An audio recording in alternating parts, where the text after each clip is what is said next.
कुर्बानी की फ़जीलत क्या है।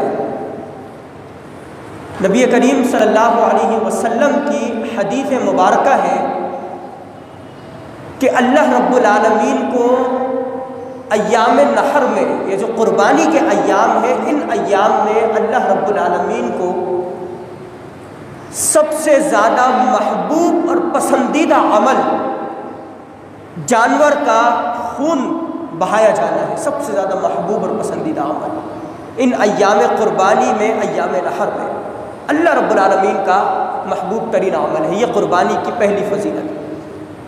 कुर्बानी की दूसरी फजीलत नबी करीम सल्लल्लाहु अलैहि वसल्लम ने फरमाया कि जिस शख्स ने कुर्बानी की और जो जानवर उसने ज़िबह किया, उस जानवर के जिस्म के ऊपर जितने बाल हैं, उसकी खाल पर जितने बाल हैं, उन बालों के बराबर उस शख्स को अल्लाह रब्बुल आलमीन नेकी अता फरमाता है।